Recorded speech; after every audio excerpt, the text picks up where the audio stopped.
Բոլոր տղամարդիկ վատն են, որքան էլ որ այս արտահայտությունը օբյեկտիվորեն արդարացված չէ, տվյալ կնոջ սուբյեկտիվ փորձում ունի ինչ-որ արդարացում։ Դա հետևյալը կարող է լինել. նախ տառապանքս փորձ ունի,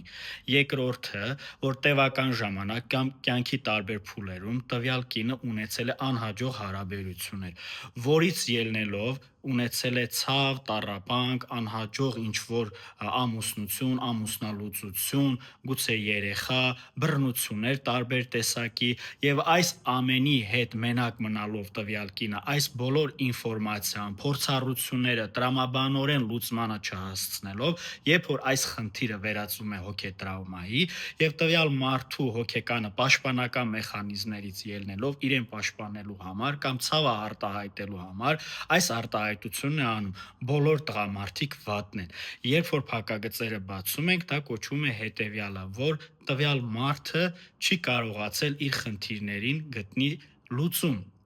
Եվ քանի որ ժամանակի ընթացքում առավել եւս երբ որ խնդիրը ունենում է ել ավելի վաղ մանկական ինչ-որ հոգետրավմատիկ փորձառություն, տվյալ մարդու կյանքում հաճախ հայտնվում են նման կատեգորիայի տղամարդիկ, ովքեր որ հակում ունեն բռնանալու,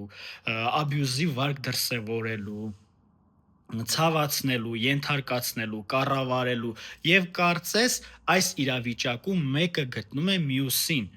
եւ երկուսը իրար գտնում են, երկուսը իրար հետ ծանոթանում են, որpիսի ամեն մեկը իր տրավմայի շրջանակներում խաղարկի այն սցենարները, որը որ իրեն ծանոթ է։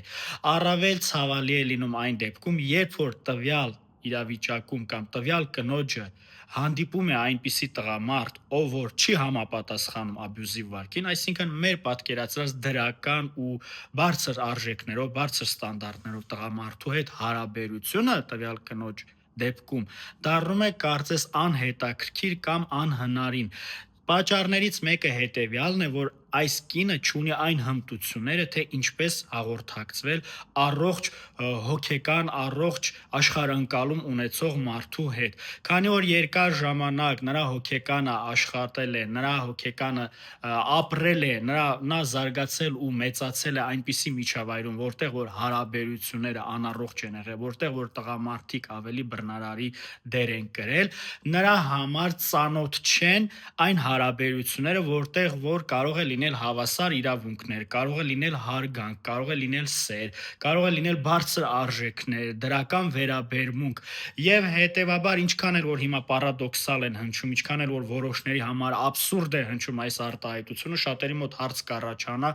անհնար է, ոնց կարող է կինը ցանկանա, որպիսի իր կողքը լինի աբյուզեր կամ իրեն ցավացնող մարդ։ Հարգելիներս, այս ամենը տեղի է ունենում անգիտակցականի մակարդակում։ Մենք այն ինֆորմացիան, այն կյանքի փորձը, այն պաշարը, որ տարիների ընթացքում կուտակել ենք մեր հոգեկանում, մեր հիշողություններում, մեր կյանքը, մեր աշխարհընկալումը, մեր աշխարհի հետ հաղորդակցումը ձևավորվում է ըստ մեր ունեցած գիտելիքների փորձառության բազայի։ Եթե մեր ներսում չկան կուտակված սեր, առողջ հարաբերություններ, հարգանք, հարգալից վերաբերմունք, ուրիշի իրավունքների մեծ նշանակություն տալ, չբռնանալ, մենք չունենք, այսինքն այդ տողերը, որpիսի ըստ դրա գրենք հետաքրքիր պատմություն։ Եվ պարադոքսը նրանում է, որ տվյալ կինը կյանքի ընթացքում հետո այլ հարթակներում, այլ մարդկանց կյանքում տեսնում է դրական պատմություններ, հաջողակ սեր, հետաքրքիր հարաբերություններ, հաշտ ու համերաշխ ընտանիք, սակայն դա ընդամենը իր համար ունկնդրի դերից դիտել է ինչ որ մեկի կյանքը, նա չունի այս կյանքը ունենալու հմտությունները, բայց այստեղ խոսքը նրանում չէ, որ սրանով ամեն ինչ ավարտվում է։ Եթե դուք ունեք ցանկություն առողջ հարաբերություններ ունենալու, բայց ձեր անցյալը խանգարում է ձեզ ու դուք չեք գիտակցում ու ամեն անգամ բողոքում եք տղամարդկանցից, սեքսիզմ է ձեզ մոտ, ֆեմինիստական ինչ որ հմտություններ է զարգացել, բողոքելով, դժգոհելով հարցը չի լուծվելու։ Խոսքը նրա մասին չի, որ ձեր հույզերը կամ ձեր արտահայտությունները կամ ձեր ապրած փորձառությունը արժեզրկվում է։ Խոսքը նրա մասին է, որ բողոքելով չի փոխվելու ինչ-որ բան։ Անկամ եթե ձեր կյանքում հայտնվի առողջ հոգեկան ունեցող տղամարդ, ձեր ընկալումը արդեն աղավաղված է։ Ձեր ներաշխարի այդ խաղաղն ու անդորը արդեն պղտորված է, արդեն տակն ու վրա է եղել եւ ձեզ դժվար է ընդունել, որ ձեր դեմը կանգնած է առողջ տղամարդ։ Դուք անգամ ինչ որ դեպքերում փնտրելու եք պատճառներ, խնդիրներ, խանդելու եք,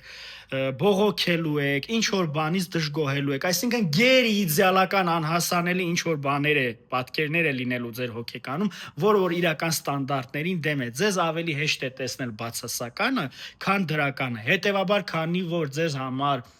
ավելի հասանելի է, շոշափելի է բացասական, էքստրեմալ, բռնարարական մթնոլորտում գործելը, ձեր հոգեկանը մի կողմից այս խնդիրը լուծելու համար, մյուս կողմից, որ ինքը սովոր է այս էմոցիաները ապրելուն եւ այս էմոցիաներից կախում ունի, ձեր կյանք է բերելու, դուք հանդիպելու եք նմանատիպ կերպարների։ Հետևաբար խնդիրը լուծելու համար հարկավոր է գրանցվել հոգեթերապիայի եւ այս աշխատանքը ավելի ծանր, ավելի բարդ աշխատանք է լինում, ժամանակատար, որպիսի նորից վերաձևավորվի,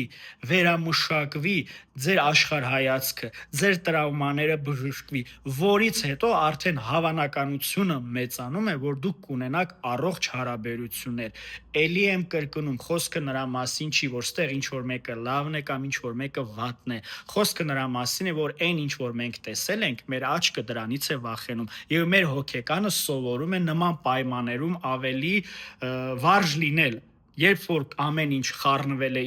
իրար, դժվար է, բողոք է, բացասական է, կոնֆլիկտային է, մենք գիտենք ինչ որ հմտություններ, որպիսի խնդիրը լուծենք ցավի միջոցով, տառապանքի միջոցով, բողոքի միջոցով, պայքարի միջոցով։ Պետք է սովորել դրա մեդալի հակառակ կողմը, որ կյանքում կան դրական փորձառություններ, լավ հարաբերություններ, հաճելի պահեր, հարգանք, սեր, քնքշանք, գուրգուրանք։